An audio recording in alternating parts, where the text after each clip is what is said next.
saveur divine. Cette bonne nouvelle du royaume sera prêchée dans le monde entier pour servir de témoignage à toutes les nations. Alors viendra la fin. Ce pain céleste vous est présenté par Immaculée Niraneza.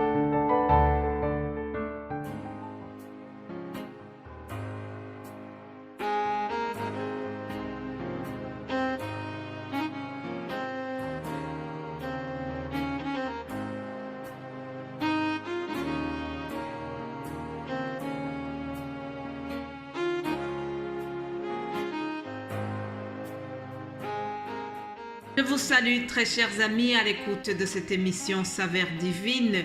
C'est toujours avec une grande joie que je reviens vers vous chaque jour pour vous partager la parole de Dieu.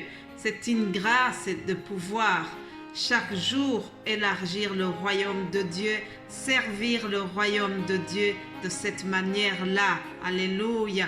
J'espère que vous êtes édifiés par tout ce que nous vous partageons. En tout cas, moi, ça m'apprend beaucoup de choses.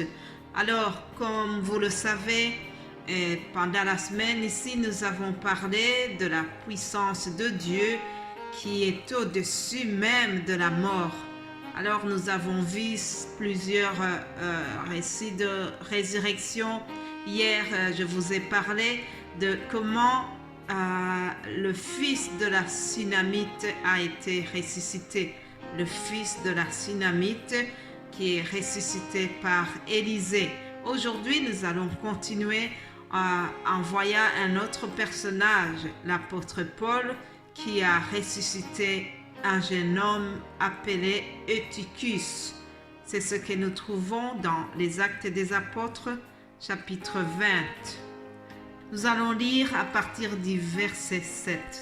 Le premier jour de la semaine, nous étions réunis pour rompre le pain.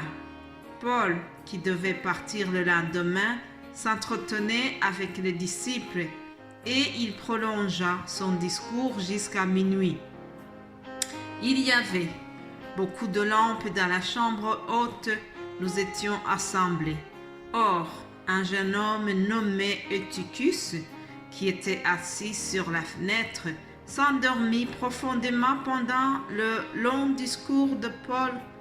Entraîné par le sommeil, il tomba du 3e étage en bas et quand on voulut le relever, il était mort.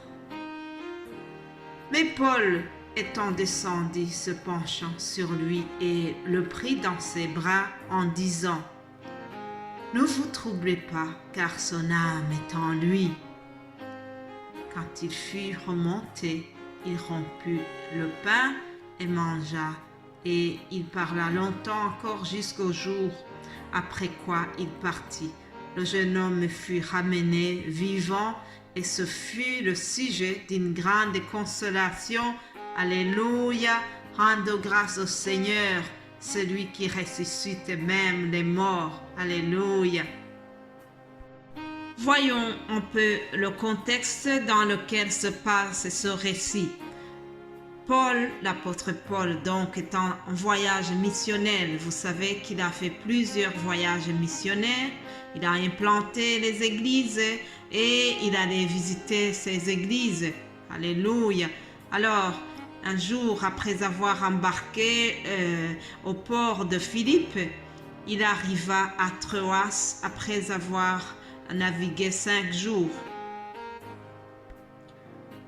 Arrivé là-bas, donc, Paul et ses compagnons décident de rester une semaine à Troas. Je vous rappelle que Troas est une ville maritime de l'Asie mineure.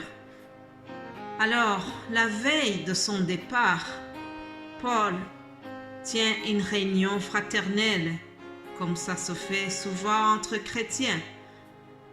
Mais voilà que la réunion se prolonge, tellement l'enseignement de Paul les avait captivés. Alléluia. Je prie que nous puissions donner un enseignement qui vraiment va vous édifier. Que nous puissions donner un enseignement rempli du Saint-Esprit. Alléluia. Alors, Paul a enseigné longuement. Et voilà, il s'est passé quelque chose de très troublant. Un trouble fait arrive. Chers amis, il y a une chose à ne pas oublier, ne jamais négliger cela.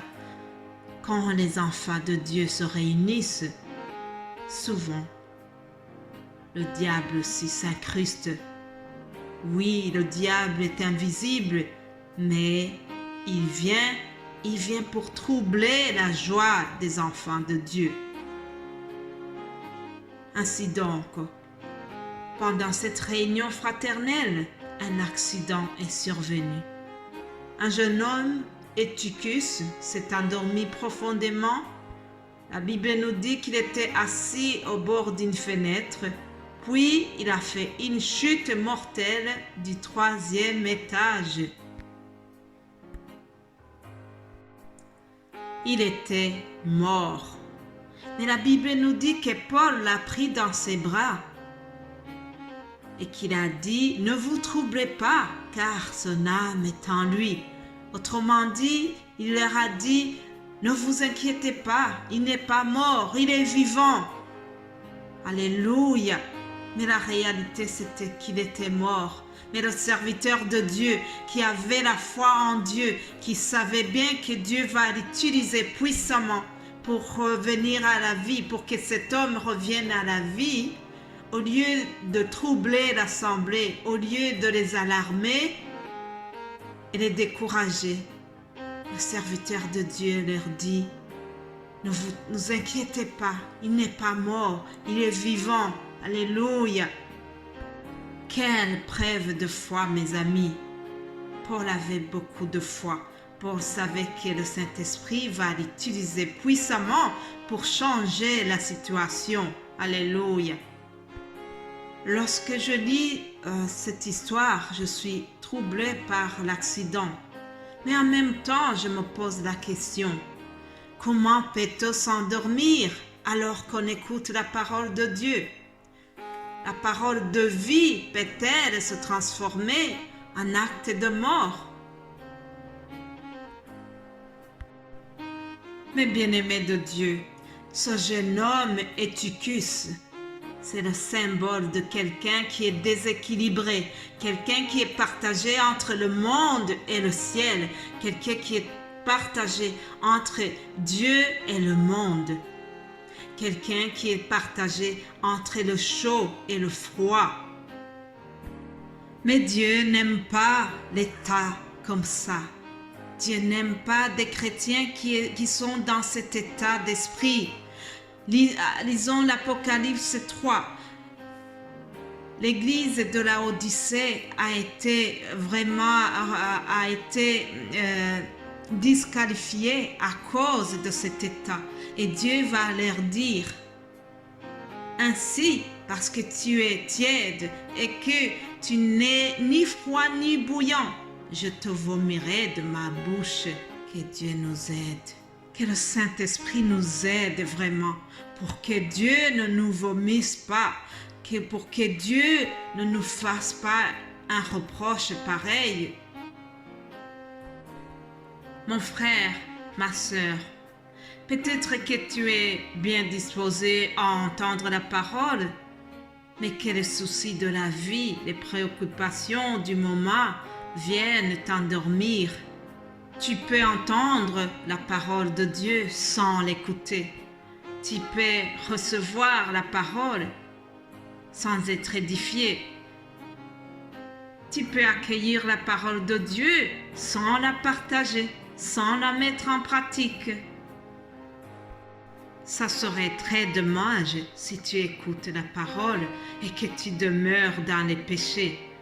Lorsqu'on demeure dans les péchés, Dieu nous considère comme morts. Mais Jésus veut te ressusciter aujourd'hui. Aujourd'hui, Jésus est là pour te dire, ne reste pas comme tu es. Change, reviens à moi. Je voudrais terminer ce message en concluant avec ce verset de Deutéronome 30 au verset 19. Il est écrit, « J'en prends aujourd'hui à témoin contre vous le ciel et la terre. J'ai mis devant toi la vie et la mort, la bénédiction et la malédiction. Choisis la vie afin que tu vives toi et ta postérité, pour aimer l'Éternel ton Dieu, pour obéir à sa voix et pour t'attacher à lui. Alléluia. Choisissons la vie. Choisissons de vivre avec Jésus-Christ.